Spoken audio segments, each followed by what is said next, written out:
श्रुतिसम भिन्नार्थक शब्द। तो इससे पहले हमने किए थे 1 से 7 तक, अब हम करेंगे 8 से 14 तक। तो अब हम पढ़ेंगे उससे आगे के 7 से 14 के। ये सभी आपकी पाठ्य पुस्तक से लिए गए हैं। अवलंब सहारा, अवलंब सहारा।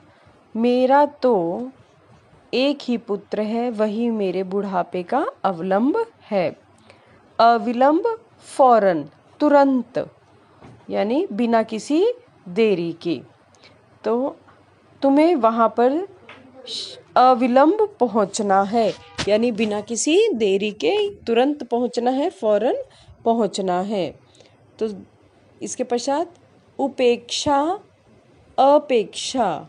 उपेक्षा करना यानी उनका अपमान करना, उन्हें अनदेखा करना या अनादर करना। हमें किसी की उपेक्षा नहीं करनी चाहिए। अपेक्षा यानी आवश्यक या तुलना में। राम की अपेक्षा श्याम अधिक बुद्धिमान है। तो आप इस प्रकार वाक्य में प्रयोग करते हुए भी अंतर देख सकते हैं।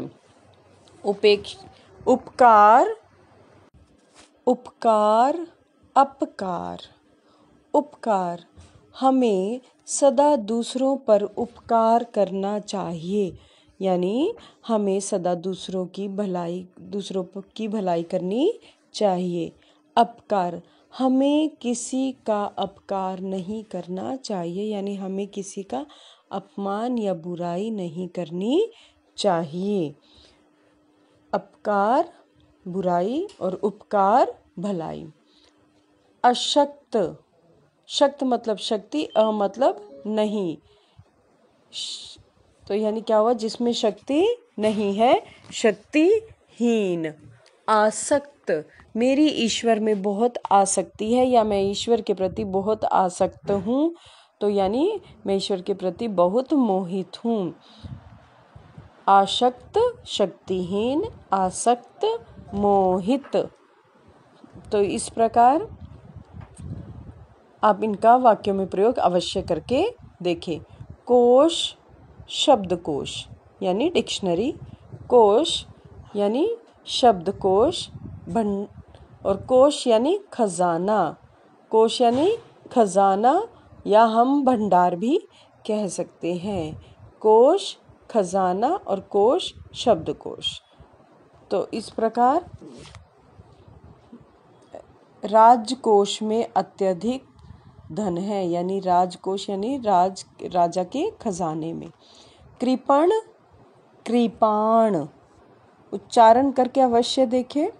कृपण, कृपाण। कृपण यानी कंजूस, वह व्यक्ति कृपण है, कंजूस है। और कृपाण, वह सदा अपने पास कृपाण रखता है, तलवार। तो कृपण कंजूस, कृपाण तलवार।